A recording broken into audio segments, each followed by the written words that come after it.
Yeah. Good morning. Good morning. Look at that pleasant, rainy, freezing rain view. That was a day that was that footage there is when I was coming back from Lebanon, Missouri. I literally was making a delivery at the Walmart parking lot there. I was delivering some construction supplies, and there was freezing raining coming through. So that was me hurrying up, trying to get home, so I wouldn't have to deal with that. So good morning. Let's remove that. Uh, Hope all is well. It's been an interesting week, but we're back. The truck is officially gone. If you're not caught up with that, I did a video on the small channel and maybe on this one that it was gone. Let me adjust something here. Chick, chick, chick. I was some reason I'm really loud in my ears, so we don't want that. Um, Other than that, dispatch. Ironically, now that I don't have a truck anymore, now I don't have my safety net anymore. I have a my dispatch load's been pretty light. It was pretty light last week. Found like 3 loads, and that's it for 2 people. And yeah, I noticed that rates were down even more on the short haul stuff. So we're having to change up a few strategies and get things working. One of these days, I'll get this lined out here. All right. So, but I know my analytics are going to struggle. We got 16 people in here because I have not been live. Google doesn't like it when you stop doing things for their benefit. So, but anyways, it's taken me about it's been 2 weeks since I pulled everything out of the truck. Some of the stuff I've had for 15 years, the whole career that I've been driving, and then other stuff I've had recently. But, I packed that truck up pretty good. Like if I was going to be out on the road for 3 months at a time, even though I've never had to be out on the road for 3 months at a time. I think the longest stint I did was a month, maybe a month and a week. But, and that was by design. I'm not the guy that's going to spend 3 or 6 months out there. Because you get burned out when you do that, and it's not good for your family and all that stuff. So, other than that, I haven't been paying attention to news. I've not been paying attention to trucker news. I stepped in briefly in Pale Rider's live feed, I think Friday, just to say hi, and I noticed that he was doing some news, the speed limiter stuff, and I'm still pretty disgruntled about some of the trucking stuff, as far as like, where the industry is heading as far as for the single truck owner operator. But we're not here to smash dreams. We're here to kind of help you through things. So, but other than that, we can go over some stuff. We'll do some shout outs. I hope you're having a good cup of coffee. Got my Like Trucking mug this morning. And yeah, so we're figuring things out. I know that my background can be distracting at times. There's not much I can do about that until I can get some space to figure that out. So you got to do with what you can. Progress, not perfection, right? So I keep the virtual background because I've got family members that walk behind me. They appreciate not being on YouTube. So, and where this desk is sitting, I think if I actually move this desk, this whole room will fall apart. This desk has been sitting here a while. So, let's do some shout outs and then we'll talk about some freight. I want to point out something. I don't have to be on the news to know that fuel is going up. And so yeah. That's going to be a hardship for a lot of you. I'm just going to put that bluntly. If you haven't figured out what you're doing about that, then you might want to start looking at those numbers.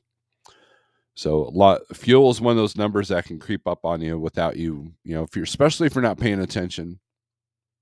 The numbers can creep up on you, and next thing you know, you wondering why you're not bringing anything home, and meanwhile the oil companies are getting their money. So just keep that in mind. So anyways, let's do some shout outs, all 20 of you that are in here. I appreciate you. Thanks for everybody's patience for me taking this week off. It was really needed, because DIY likes Angry Snorelord, but the rest of you wouldn't. So we didn't want to have that out there. So Cheap Freight Holler, good morning. I see you in there, and I did go live Saturday night on the guitar, which those usually don't have a whole lot of people, which is probably good, because I'm not like some virtuoso. So just me messing around. And I really need to, what I like to do is start structuring songs and start putting real music out there, not just me playing around like a kid. CB, what's up? Desert Oak and Pam, good morning. Southbound Pachyderm, what's up? Todd Norris, good morning. CDN Freight Broker, boom, he is back. Good morning, Steve. Glad to see you live. Glad that you're glad to see me live, CDN. I think you were doing a working from remote, I think, last week, and you're giving me words of encouragement. I appreciate that.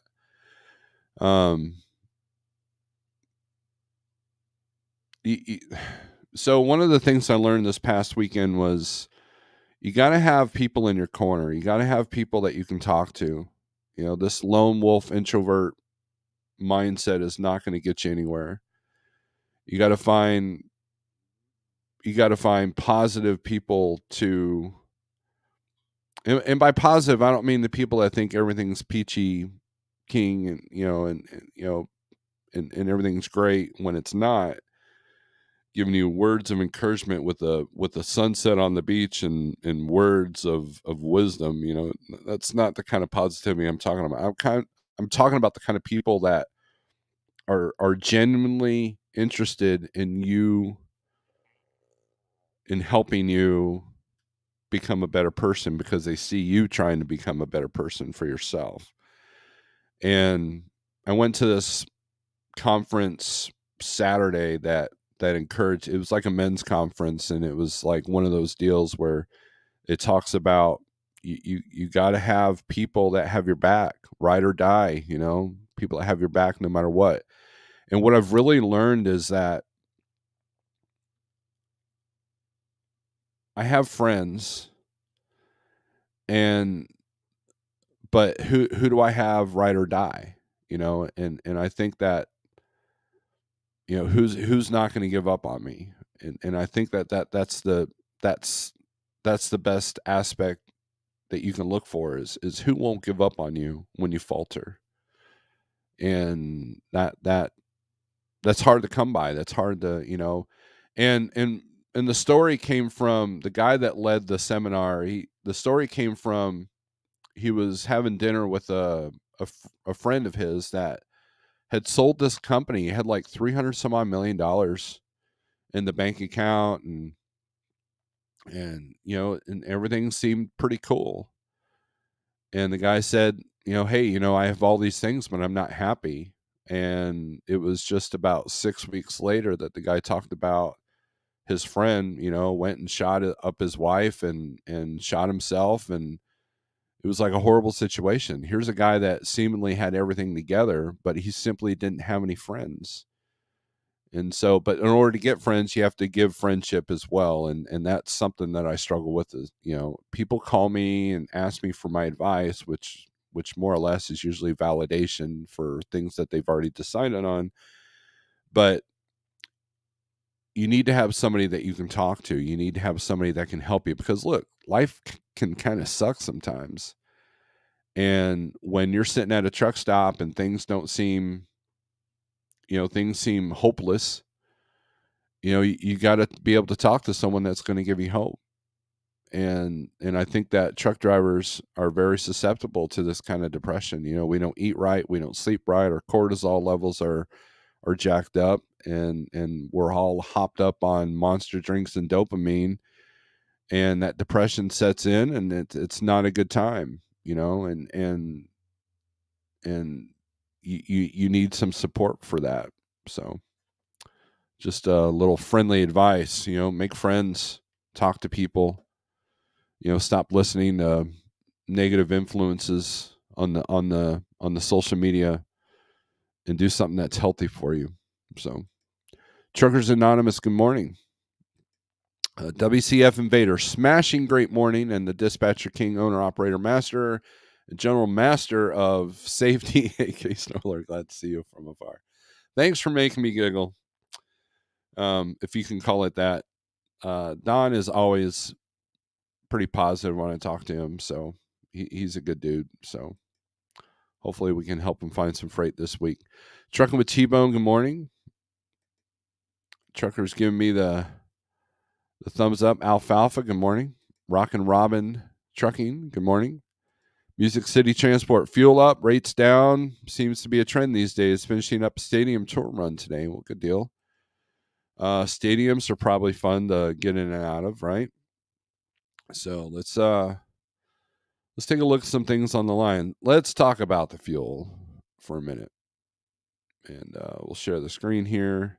This is DAT trend lines, and whenever so here's how I look at these numbers. A lot of people misconceive this as like I'm using this like a Bible. I'm using this like making all my decisions based off of these numbers. These numbers here are reflections, weekly snapshots by the numbers, trends, trend lines. That's the name of the site. You can access whether you have the DAT board or not. And here, I'll even put the link in the deal, so you don't take my word for it, right? There's the link in the chat. You can access that at any time. And what it does is it gives you the week, the month, and the year of trends. Spot load posts are down 9% this week. Last week, let me between September 11th and the 18th, right? Yeah, 18th, and then the month September to August, and then the year September to September, 22 to 23. Now, keep in mind that this is a couple weeks ago. It's talking from September to August. Okay, so that's not real time numbers, but it at least can give you an idea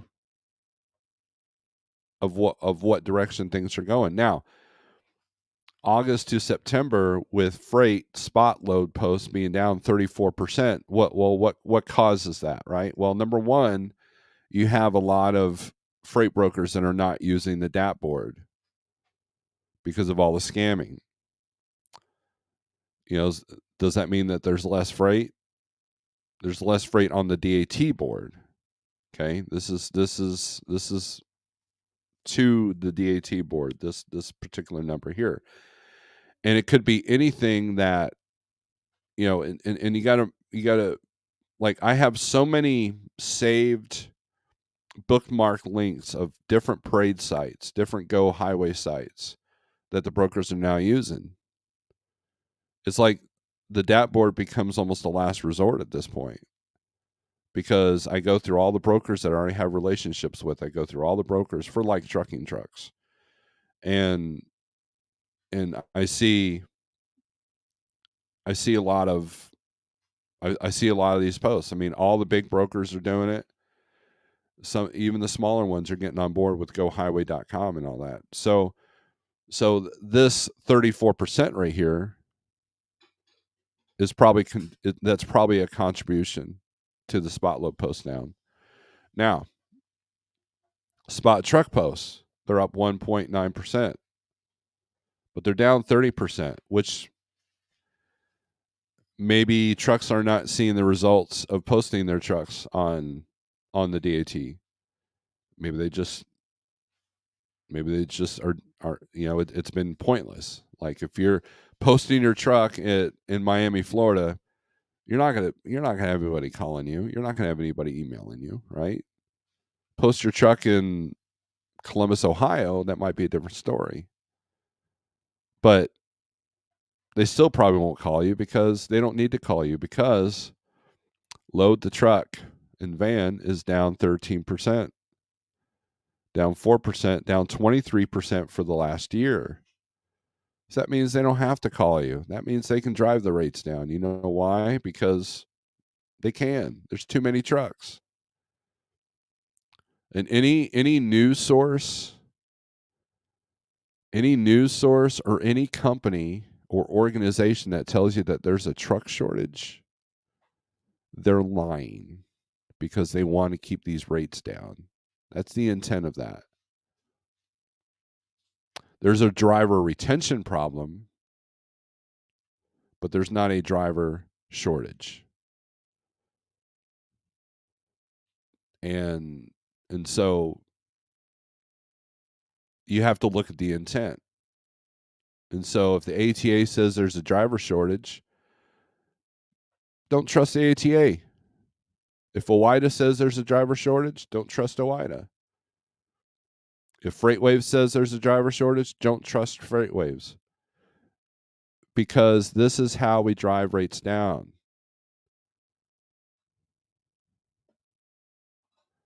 We want to flood the market. When I was at Landstar, their goal was to get up to 10,000 trucks signed on with Landstar. And they said that with pride, with a straight face. Meanwhile, the owner ops that were struggling were like, "Oh yeah, you're proud of the fact that you want to like take away our power. Yeah, you want all this capacity so you can negotiate. But the reality is that if there's if I'm in a sea of 5,000 trucks versus a sea of 20,000 trucks, where am I going to make more money? Where am I in higher demand?" And so that's where these numbers kind of kick in, right? Now, spot rates shows 0.0 for the week of September 18th to the 24th.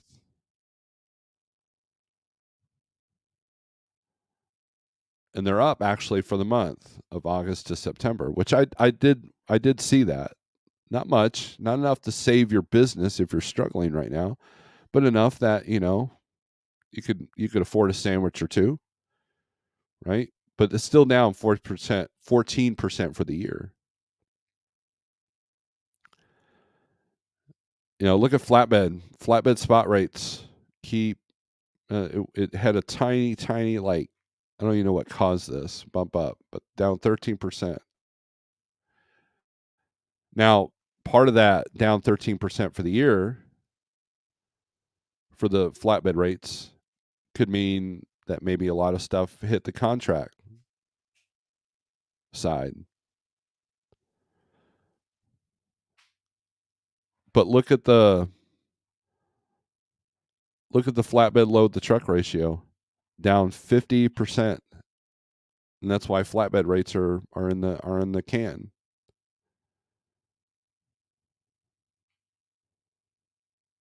According to DAT, according to their numbers, their load board, right? But look at fuel prices here. This has nothing to do with DAT. The fuel prices have gone up,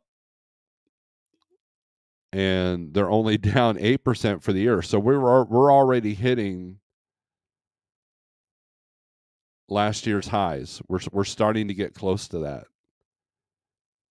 and this could be the death knell to a lot of businesses right now because there was a while where I was looking at these numbers and it was like last year the fuel had gone up like 60 to 80%, and I don't know any business that can survive with their raw materials going up 60 to 80%. And how do you survive that? So, anyways, here's your now it shows a big bump in van right here. But again, these numbers are kind of irrelevant. I just look at the trend. As you can see, flatbed is kind of up down, kind of a deal. It's a downward trend, then it's kind of leveled off a little bit.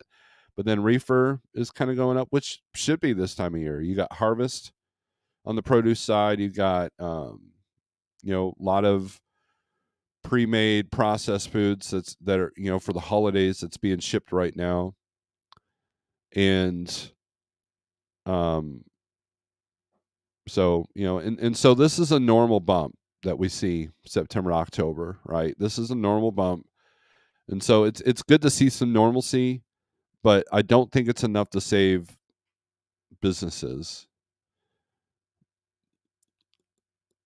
So, anyways, the average fuel price is $4.59 a gallon. I know that in California it is through the roof. So,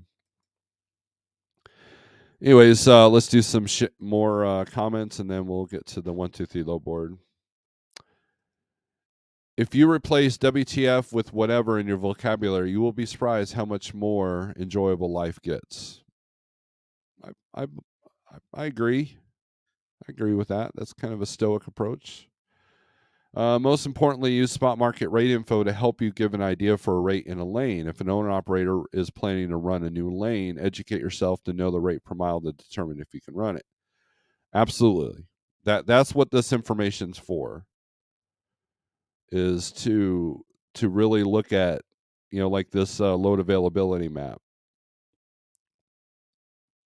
What I like about this on the 1, 2, 3 low board is, let's do van here.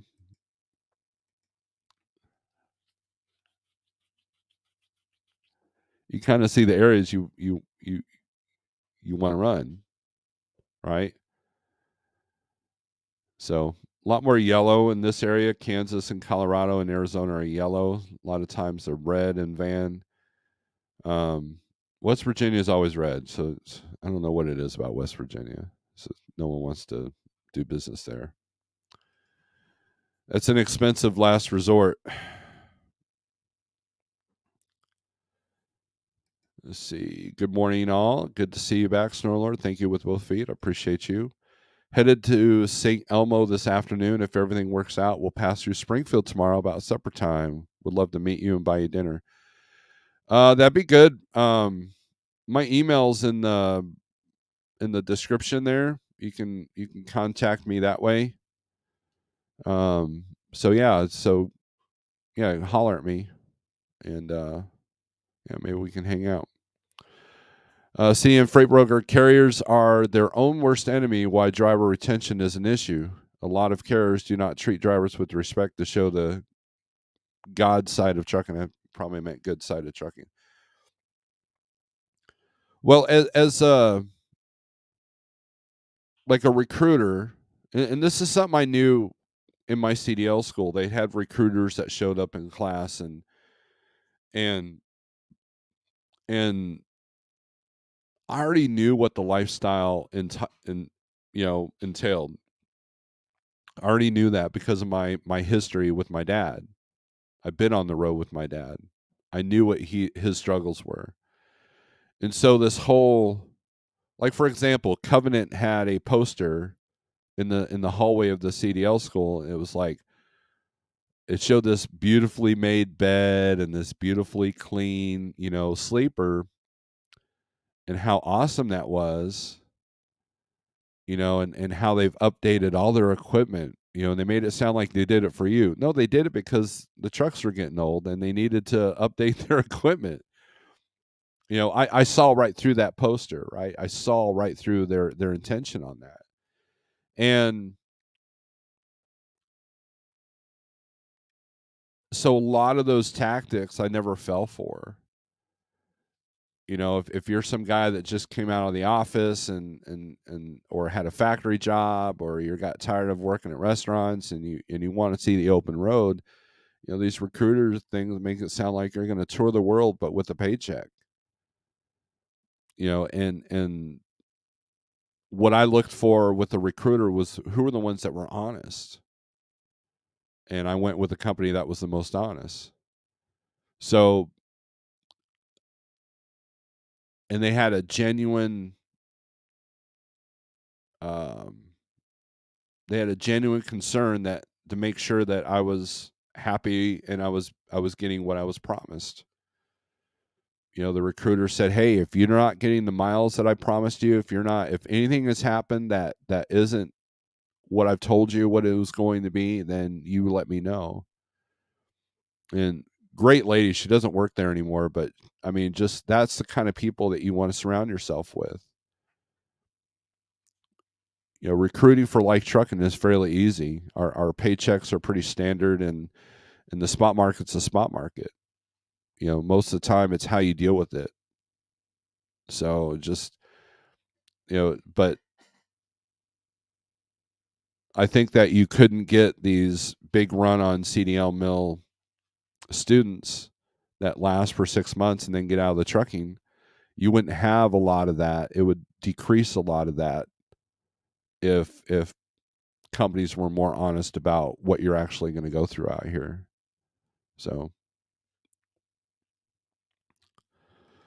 Sage Outcast, logistical, when they said that there's a shortage of driver, they're also looking at the future, not just today. And we start bringing manufacturing away from China, we will need more drivers for that. That's a good point that you've made to me before. Yeah, I mean they're definitely preparing for more freight to be trucked than shipped, overseas. But at the same time, that's when you're going to see a lot of the, that's when you're going to see a shift on how business is done in Canada and Mexico as well, and how that affects us, and that's coming down the line. I fully believe. Josh, that's Josh the vegan. What's up? Welcome back. I have a FSC fuel surcharge in my nursery deal, so I say I like higher fuel prices, but also it has also hurt sales in the nursery. I have a friend who's got family members deep into the nursery on the other side of that, and yes, the, there's less money to go around, and so a lot of the customers of those nurseries are being charged a higher fuel surcharge to the point that they can't stay in business. So that's the other side of that. And so when something becomes unsustainable, what happens? It changes, right? If all the freight in the United States was $1 a mile, that would be unsustainable, especially with fuel going up. And even the big companies that can handle that dollar a mile will start fussing because it's unsustainable. And when you have that kind of unsustainability, then that's when you have major changes that occur, usually out of desperation, usually out of pain. And so that's something that you have to consider. Yes, you get a good fuel surcharge, but at what cost? It might be a good benefit for you, but if the businesses that you're shipping for go out of business because the prices are too high, then you're out of a job. So that's kind of how I'd look at that. My name is Nobody. Good morning. I'll be getting fuel for $4.04 a gallon with my new DIY semi-fuel card today at the Casey's in Story City, Iowa. This card has low fees and it's beaten all my other fuel cards, including TVC Pro Driver. Nice. Yeah, I need to catch up with DIY today. I know this. He told me about that fuel card deal that he was working on for a while. I thought that was great, and then his whole deal in Florida that was cool too. So, um, that'll be good. Short coming soon on the comparisons. There you go, Truck with Liberty. So, those of you who don't know, Truck with Liberty and WCF Invader are one and the same. So, but anyways, recognizing lanes, like CDN said, um, that's he says. Let me repeat. Most importantly, use spot market info, rate info to help give you an idea for rating a lane. If an owner operator is planning on running a new lane, educate yourself to know the rate per mile to determine if you can run it. So I'll give you an example. So if we go Missouri and we look at outbound highest rates, rate per mile. Well, no, let's do rate.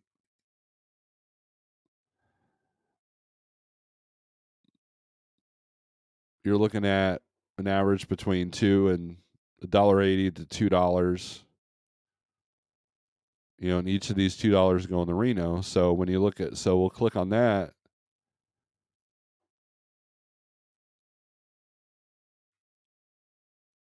They're above the average on this on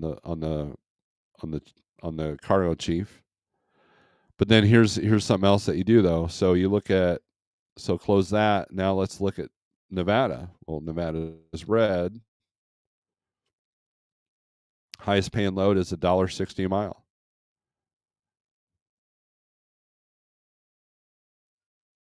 $1.78, $1.78, $1.78.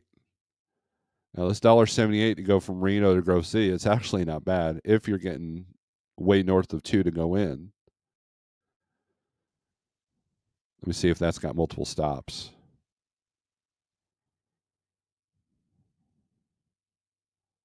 Various food products. Lovely.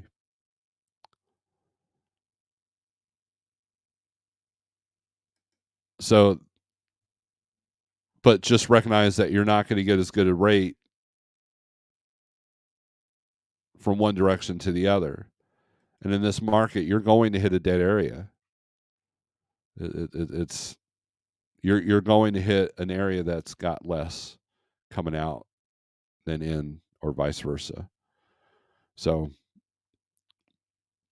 kind of like Colorado. If you look at the rates coming out of Colorado,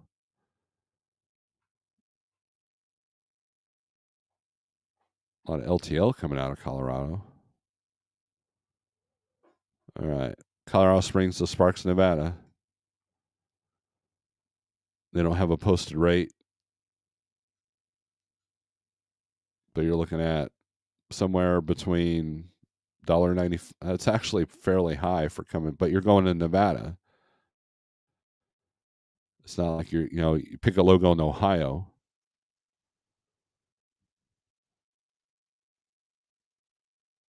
Can't even find a logo in Ohio. Look at that. A lot of stuff going to New Mexico, which New Mexico is now shipping pumpkins. Pumpkins are now shipping. Here we go. Denver to Savage, Minnesota. $1.60 is what the loads are going for on this lane. The other thing that's happening is this. It reminded me of this minimum 3 months experience. So, a lot of brokers are not, like, I saw somebody on Facebook saying that Go Highway was rejecting, the broker's Go Highway account was rejecting their carrier, and there were some complaints on that. And CDN has talked about this because his brokerage uses Go Highway, but but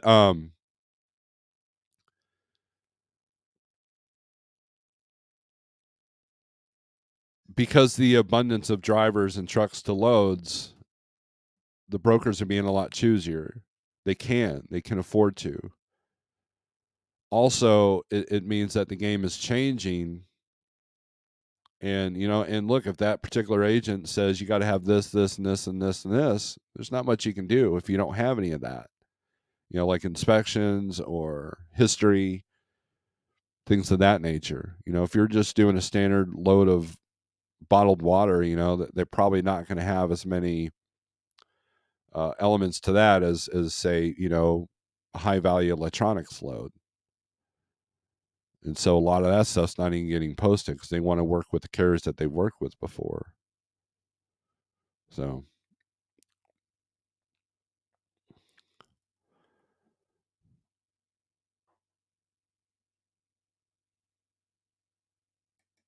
Josh says don't go to Denver. LOL. Yeah, Josh and I had a conversation on Friday about that. Was it Thursday or Friday?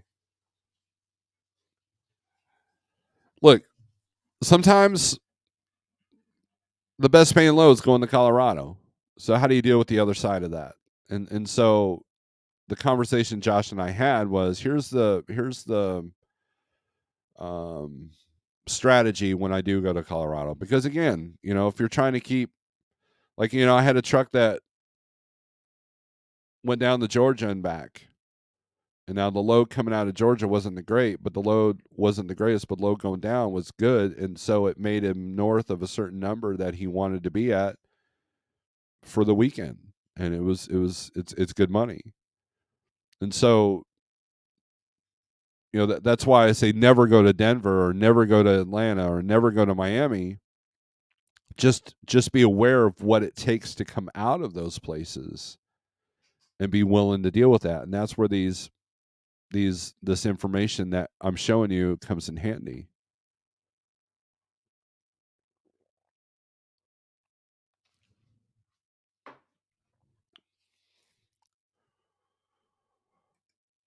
So just stay in the Midwest in a dry van. Shocking development, he said with a heavy dose of sarcasm. Yeah, but here's the thing though. Not everybody can do that. Because sometimes that falls apart. There was a time earlier this past year where you got a better rate coming out of Georgia than you did Ohio because the load volumes in the South were better because of the ports. And so the Midwest is where a lot of manufacturing's done, is where a lot of cross docking's done. So, it's if running the short game can bite you in the butt if you have a bad customer. You can easily make $1,000 a day sometimes, but then you have that one customer that takes all day. You have to cancel your next load, and it's a customer that you've never had issues with, or it's a customer you don't know. And then, and it wasn't until after you book it you realize that there's an 8-hour wait on the unload times, and you can't predict all of that. Like Target, CVS, Walgreens, yeah, you're going to be there a minute, but like Pepsi's hit and miss. You delivered a Pepsi plant. I've literally delivered in 15 minutes at Pepsi places, and then there are times when it's taken 8 hours. It could be a bad day. Paper mills, same way. Sometimes you get right in, and other times you're there for a day and a half. So, those unpredictable, sometimes it's just easier to just do an out and back if you're trying to be home every weekend. Do something long out, do something long back. But then that's where the fuel prices kind of kick in and kick that in the butt. So,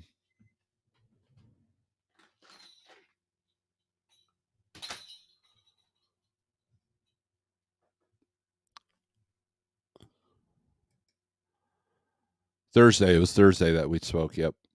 In my experience, driver retention and recruiting has been hard, mostly due to drivers being flakes.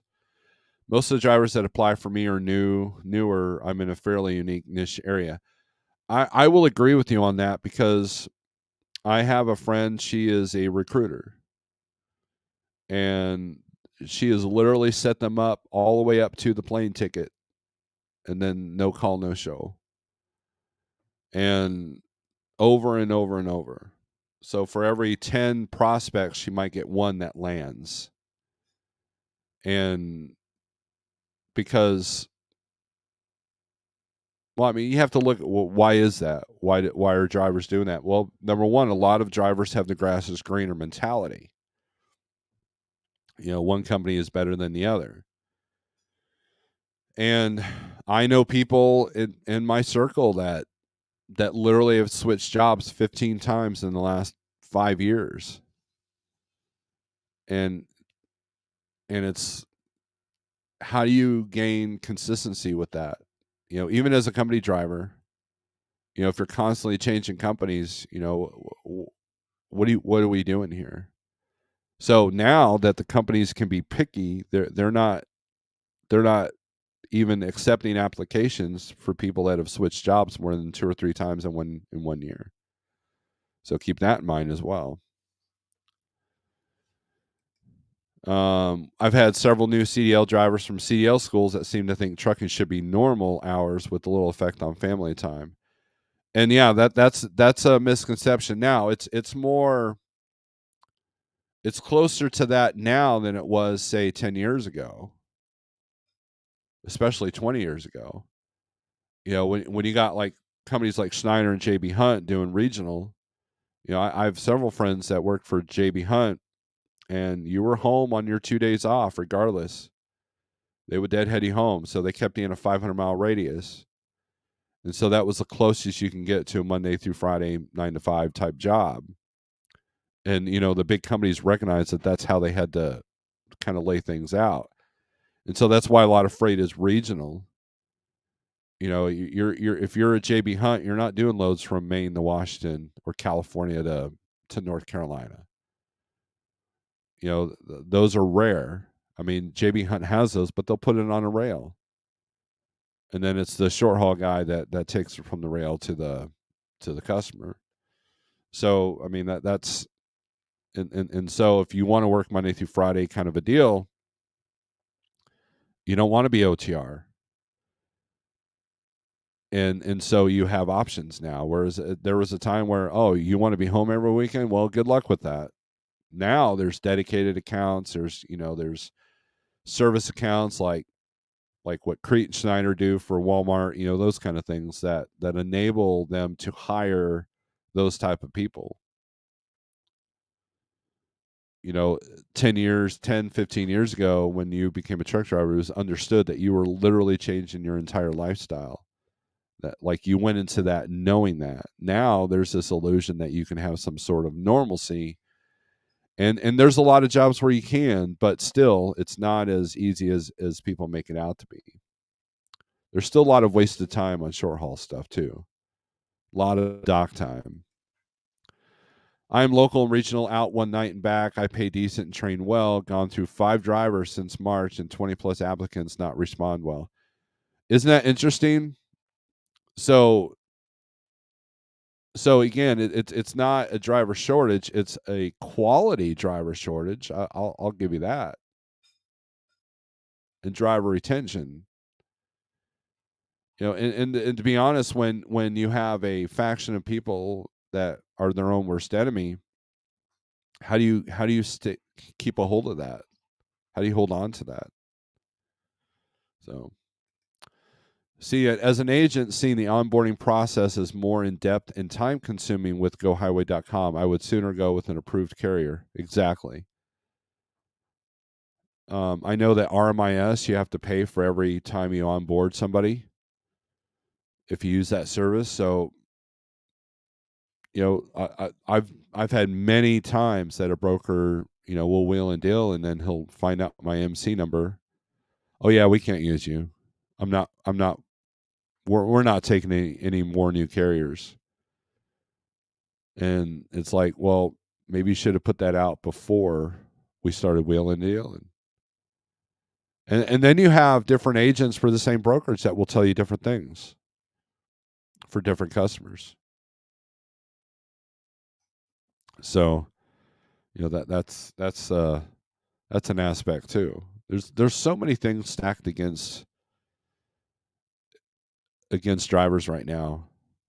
There really is. And so you got to kind of get out of your own way. And ask anybody who's an administrator, ask anybody who's a broker, ask anybody, I mean, yeah, as truck drivers, we have our struggles as well. But,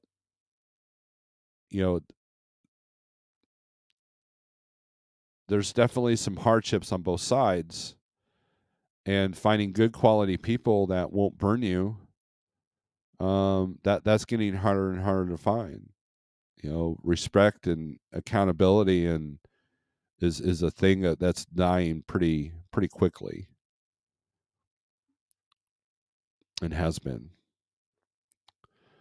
I finally have a good driver. I hope. We'll see if she lasts more than 6 weeks. Good deal. Well, good luck to her. Buck Brown, morning, fellas. I'm still around. Good deal. CB, it's good to have you around, right? It's always good. Logistics and trucking industry has not helped get shippers to speed up their load and unload times. Why is that? 2 reasons. Shipper feels that they have lots of volume, control of market, See next. Drivers should be happy to have our freight. Second reason, cheaper to pay $30, $40 an hour detention than hire extra staff. There you go. Whenever something is happening, look at the root of why it's happening, good or bad. You know, hey, man, I've had a pretty good year. Why is that? Well, let's take a look at why. I've had a pretty bad year. Why is that? Well, let's take a look at why. And once you can address the root of the success or the problems, then you know what works, what doesn't, and then how do you control the things that you can, and how do you deal with the things that you can't control. And that was so going back to this comment, speed up the load and unload times. Before electronic logs, it was way worse because they knew that if they kept you all night or all day, then you have paper, man, you can make it work. I remember as a company driver, when we were still on paper, I had a shipper that it was a 200-mile run, or no, it was a 300-mile run. It picked up at 7 p.m. I didn't get loaded till 3 a.m. and they still want it there by 8 a.m. the next morning. There was you couldn't call I was a company guy. I couldn't call my guy and say, hey, I'm going to be late, because they expected you just to make it work. And the people that knew how to manipulate the paper, they're the ones that made the miles. They're the ones that made the money. And the shipper had no reason. It wasn't until e-logs were implemented that you finally had some shippers and receivers that were, but now, you know what they do? Now the Raycon says, or you sign a piece of paper at the shipper saying that you agree that you have fresh hours. When you see that you're screwed. The other trick is, if you're at a truck stop 3 miles away to the shipper, technically you can say that you started in Columbus, Ohio, right, on the paper, but e-log, your clock started ticking once you left that truck stop and went 3 miles down to the receiver or shipper. CB says, I miss Coast to Coast as a solo. They used to be easy to find, but like a lot of things, it seems those days are gone. Yes, because everybody's gone regional, and the rail has all the Coast to Coast freight. If it's not time sensitive, it's cheaper to put it on a rail. And and so a lot of these companies like JB Hunt, Schneider, and and these port companies, they figured out that, hey, if we work the rail yards, we'll make more money versus trying to keep drivers that are willing to go from New York to Oregon, kind of stuff.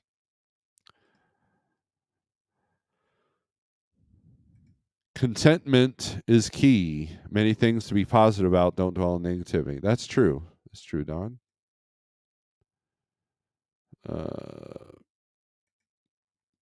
That goes a long way, Don. CDN unload times suck because Capstone also sucks, right?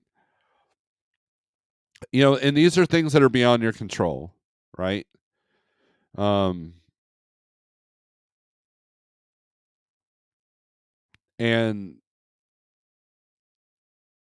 I think that's one of the hardships. If you're constantly and that's where the advantage big companies have.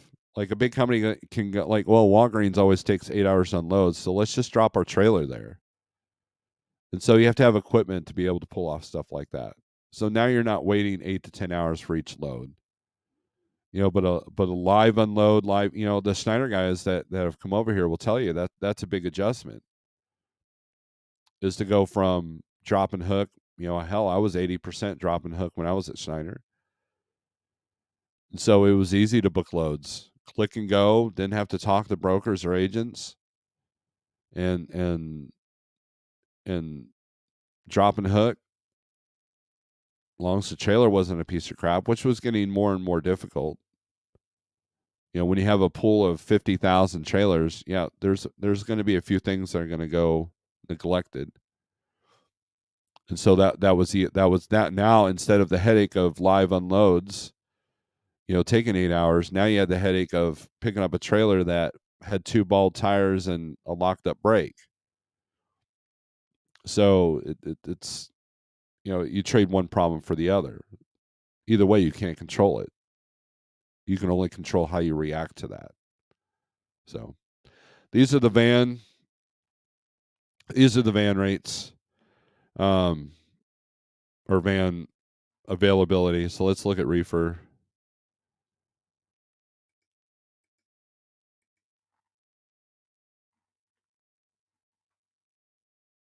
Out of all the Northeast states, looks like New Jersey has the most volume coming out. So let's take a look at Jersey here. Let's see what they got coming out. This is for reefer, by the way.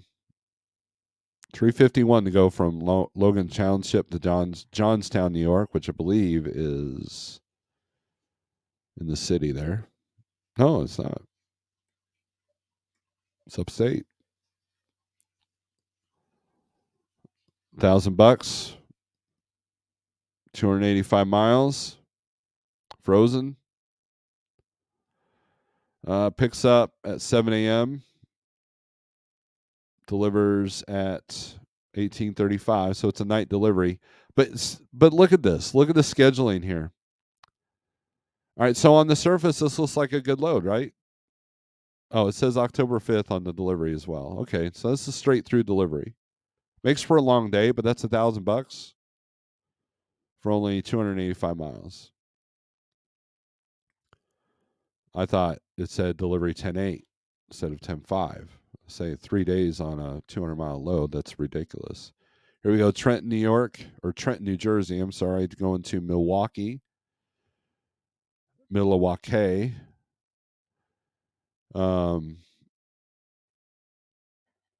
at 1,400 posted rate. Cargo Chiefs at 16, so you're going to probably be able to get, and it's a flower run. Bulbs run 64 degrees.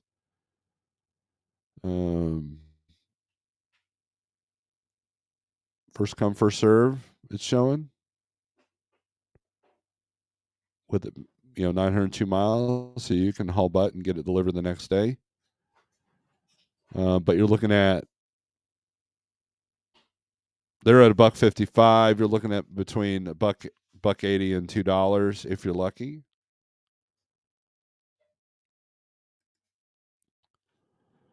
Let's see.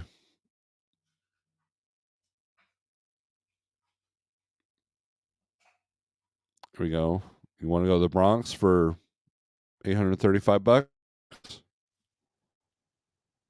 he picks up at 3 today. No, not today. It's what's the date today? Today is the 2nd. So picks up Thursday at 3 p.m. Delivers Friday. And you're going into the Bronx, so you're looking at, let's look at the toll calculator. $161 in tolls. But after fuel, because it's only 111 miles after fuel, you're looking at $422. Fuel and percentage, it'd be higher if you're a one-man show. But are you willing to? That's a lot of headache there as well, so you have to take that in consideration. But look at the normal rates though, so they're above the normal rate. So Bronx, it's probably produce, probably going to Hunts Point there.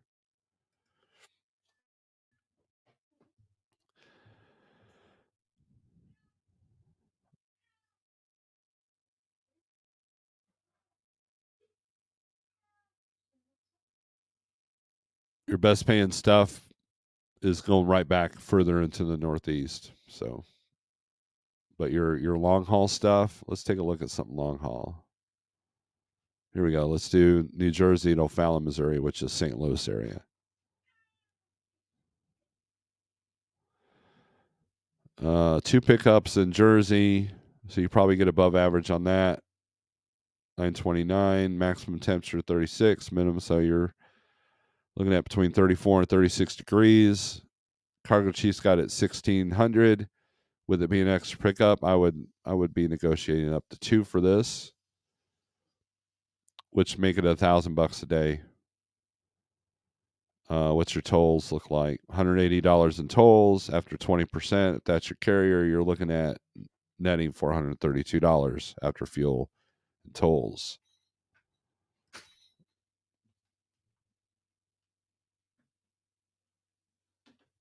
So it must be 8 o'clock. My YouTube notifications go crazy. But see, that's only rate per mile is $1.75. Historically, that's what Jersey gives you coming out. Unless you're doing something special, which, $1.66 to go into Texas. And that's where you run into a problem because you're not going to get a good rate coming out of Texas either. So the fact that they're offering no money to go into Texas is still, I haven't figured out the why to that yet.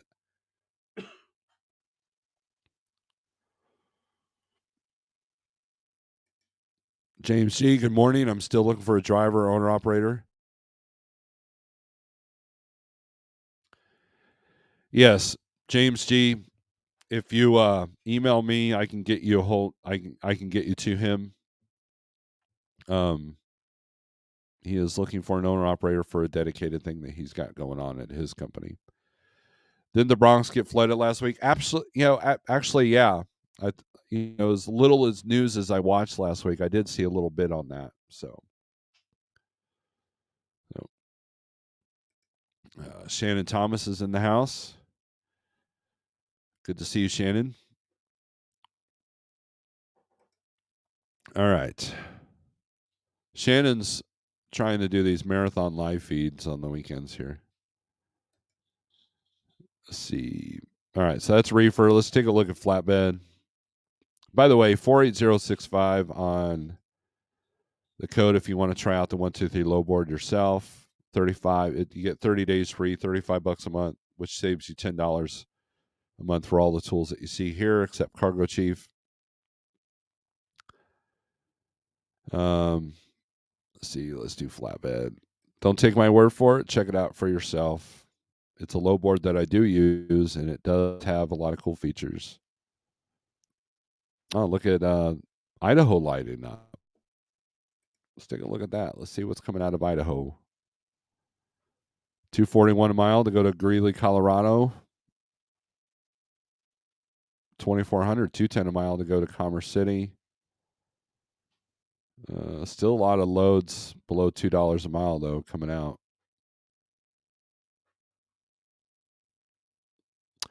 So let's sort this by rate, overall rate. 231 to go from Idaho to Maryland. 5,700. Again, $1.86 to go to San Antonio.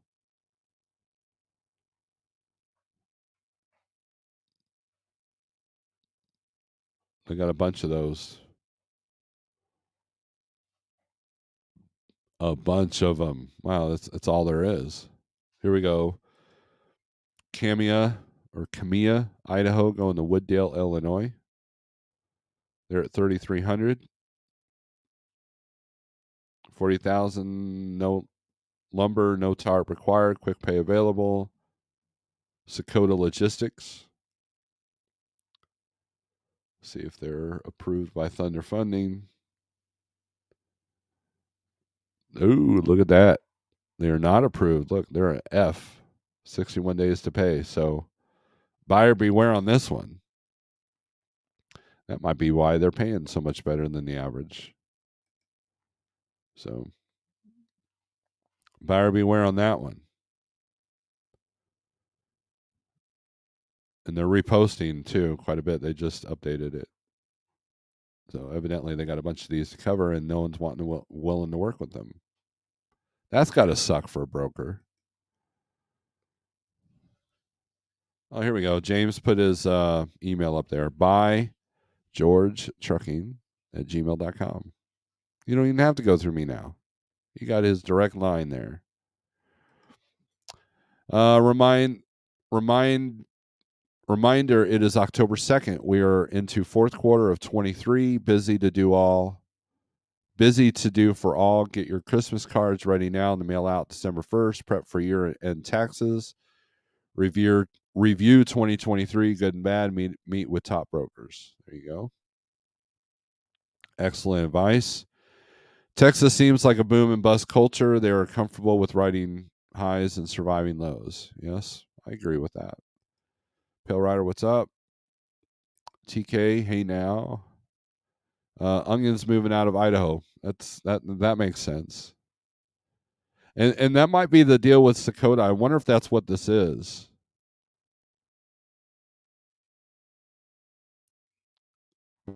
A lot of the agricultural brokers don't have good credit scores, and a lot of factoring companies won't take risks with them. So just keep that in mind. Jeff's in the house. TK saying hello, hi to everybody. Now, everybody go to Truckers Education Network's channel, and you'll see some really Halloween stuff. I say this every year, and I mean it. The Like family has the best Halloween decorations in their neighborhood. The best. And Jeff loves getting on a costume and scaring people. I do it without a costume, but he has to have a costume. So Snorelord, I've seen a few brokers on 123 saying pre-approved with Thunder, and then when I checked credit, it says denied. Yeah, that's something that they're working on. Because we were seeing that as well. If you're factoring through Thunder Funding, and it's best to get to the horse's mouth there on that, and so I don't 100% rely on that, on that little pre-approved thing. So yeah, that's something that they're working on. One's closer to real time than the other. Maybe Jeff can kind of say something about that, but yeah, I've noticed that as well. And so if there's any question, I usually just don't use a broker. Like I would not bid on that Sakota load. So onions usually require tarps on top, and the driver's supposed to drop them in the rain and snow. Yep. Is someone going to cover my short haul runs this week? We're going to see if this old truck can make it to Ohio this week. Ooh. Yeah. Well, we'll try. I've got a truck in the area that will just steal all your freight there, Don. So, all right, guys, it's good to be back. It's just I don't know. I like doing this. I know it's not perfect. I know that I'm not as professional as some podcasters. And I know that there are aspects of my YouTube-ness that I need to step up my game. But it's progress, not perfection. And, there's not really, there are some things that are within my control and some things that aren't. Make sure you hit the thumbs up on the way out. Let's get my algorithms back up since I took a week off, and we'll do this again. We go live Monday, Wednesday, Friday at 7 a.m. ish, depending on what my workload is. And we talk about spot market. We talk about dealing with things as truck drivers and dealing with things as owner operators, but also company drivers can benefit from this as well, especially if you're trying to look to see if you want to own a truck or not. So, and I appreciate the positive comments that I've had. I've had a few negative people try to, I always have haters that want to come in and tear me down when they know that I'm feeling down. And those are the kind of people you want to avoid like the plague. And I also avoid the people that would surround themselves with those type of people. Because at the end of the day, man, there's a lot of things in this life that really just don't matter. It's not that important. It's not that important to get upset about it. This YouTube goes away tomorrow. I tried. Whatever. There are more important things that I'm at task to do. So, but anyways, I enjoy doing this YouTube. I enjoy helping people when I can, and I do enjoy people venting on me if that's all they need. So, Josh, Um, give us another 3-hour state maker for last week. No, I can't. I don't have the patience nor the time to do that. I, for one, enjoy you, Snorelord. Keep it up. Thank you very much. I appreciate you, Steve. Missed you last week, says with both feet. And yes, I like the Halloween setup. So, Jeff, if you want to put the link to that short or video up there, you can, since you're a moderator. And look for some members only content coming up.